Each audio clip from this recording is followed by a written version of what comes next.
17 सितंबर 2022 को पीएम मोदी के जन्मदिन के अवसर पर प्रधानमंत्री ने मध्य प्रदेश के कूनो अभयारण्य में नामीबिया से आए चीतों को बाड़े में छोड़कर एक बार फिर देश में चीता युग की शुरुआत कर दी है।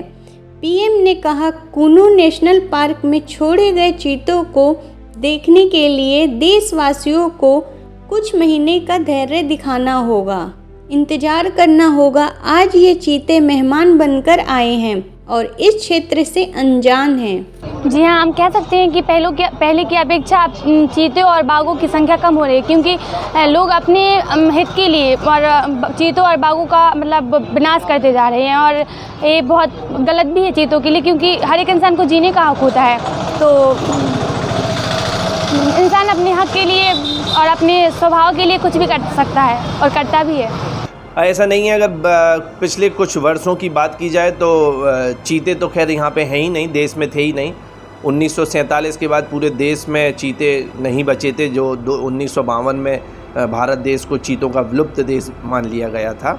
और अगर बात की जाए बाघों की और शेरों की और तेंदुए की, तो निश्चित तौर पर पिछले कुछ वर्षों में मध्य प्रदेश में इसका इजाफा हुआ है। आज भारत देश में सबसे ज़्यादा बाघ मध्य प्रदेश में है, जो कि पन्ना टाइगर रिजर्व है, कूनो नेशनल पार्क है, और भी मध्य प्रदेश में जो नेशनल पार्क हैं उनमें अगर बाघों की बात की जाए तो बढ़ोतरी हुई है, तेंदुओं की बात की जाए तो बढ़ोतरी हुई है। हाँ, चीते नहीं थे, जिस वजह से सरकार ने 2022 अब 17 सितंबर को चीतों को ला के यहाँ पर रखा गया है। आने वाले समय में इनकी भी बढ़ोतरी होगी और ये मध्य प्रदेश के लिए एक अच्छा निर्णय होगा।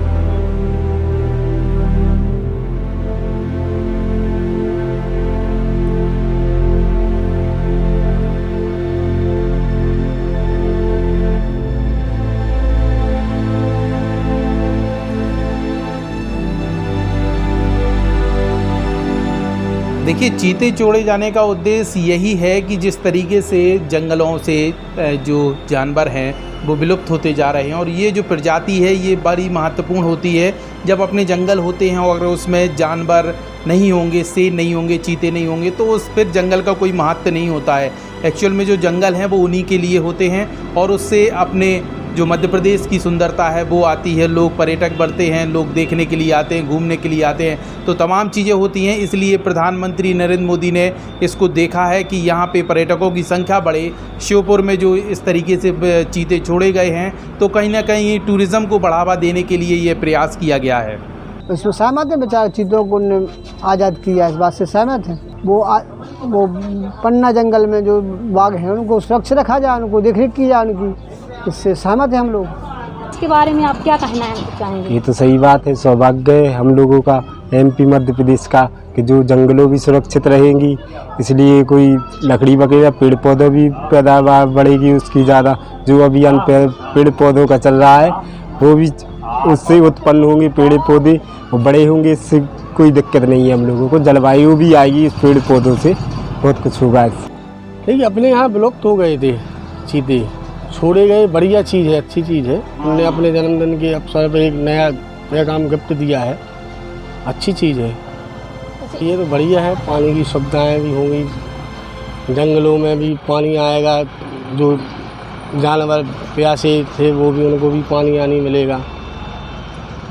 और उसके साथ एक विचार और रखना चाहते, जैसे चीते छोड़े जा रहे, अच्छी चीज़ है। कम से कम जो गायें, माता जी अपनी गायें रोड पे डली हैं, मर रही हैं, उनका कोई भी वो नहीं है। कम से कम उनका भी कुछ होना चाहिए, जंगलों में छोड़े जाएं या गौशालाएँ बनाई जाएं, तो वो भी एक होना चाहिए। क्या कहना है आपका, इसमें क्या विचार है? इसमें तो विचार हमारा है कि मोदी का कहना सही है। हमारा देश बदला है, तकनीकी क्षेत्र हो या कोई भी शिक्षा का क्षेत्र हो, उसमें भी देश हमारा आगे बढ़ रहा है। बच्चे भी कई प्रकार के आविष्कार कर रहे हैं, छोटे छोटे बच्चे भी। मोदी जी सही कहना है उनका, और उनका कहना है कि कहना है। इस विषय में हम कह सकते हैं कि अब चीते लाना बड़ी सौगात है उनकी, बहुत अच्छा किया उन्होंने। बदलाव सही है लोगों के लिए, इस तरह की स्थिति हो रही है, क्या लगता है? हाँ, बदलाव ज़रूरी है, क्योंकि पहले अलग समय था, अब समय बहुत बदल चुका है। बदलाव होना ज़रूरी है, हर जगह बदलाव ज़रूरी है। पहले विलुप्त ऐसे हो जाएंगे जानवर तो फिर सिर्फ किताबों में पढ़ने के लिए रह जाएगा कि चीता ऐसा होता था या टाइगर ऐसा होता था या शेर ऐसा होता था, सिर्फ किताबों में देखने के लिए रह जाएगा, ना कि हम उन्हें अपनी आँखों से देख सकेंगे।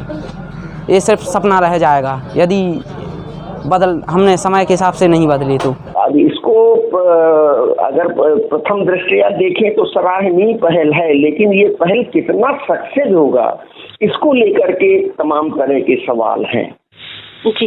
क्योंकि इसके पहले 2009-10 में गुजरात में पहल की गई थी और वो सक्सेस नहीं हुआ था। जो गुजरात में मोदी साहब जो है चीफ मिनिस्टर थे तो उस समय 3 या 4 चीतों को लाया गया था, वो सभी चीते जो है सरवाइव नहीं कर पाए, मर गए थे जी, है ना। तो ये 70 सालों में जो चीतों के लिए अनुकूल हैबिटेट है कि नहीं है, और इस पीरियड में पर्यावरणीय कितना नुकसान हुआ है, तो चीतों के अनुकूल हैबिटेट यहाँ पे है, उनका यहाँ पे प्रे बेस है कि नहीं। अब ये जो नामीबिया से कहाँ से ये लाए हैं जी, तो वहाँ का जो प्रे बेस है तो वो अलग है, वो यहाँ नहीं पाया जाता। और यहाँ जो जंगली हिरण और सांभर, नीलगाय, तो ये चीता इनका शिकार कर पाएंगे कि नहीं कर पाएंगे, ये भी एक प्रश्न है। दूसरी बात, जहाँ पे इनको छोड़ा गया है उस पूरे इलाके में तेंदुओं की अच्छी खासी संख्या है, तो लेपर्ड जो है, लेपर्ड से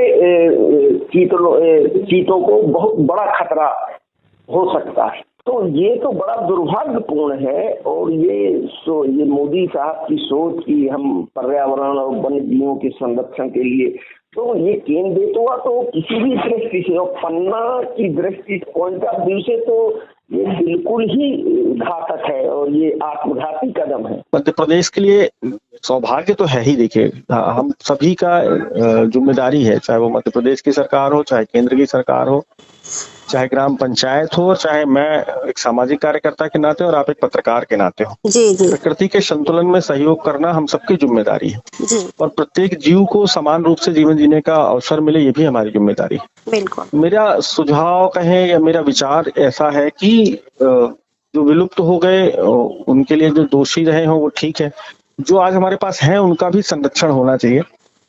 ना केवल ऐसे बड़े जीव बल्कि छोटे जीव, छोटी हमारी विलुप्त होती फसलें हैं, वो भी प्रकृति की देन है। बहुत सारी हमारी वन संपदा है।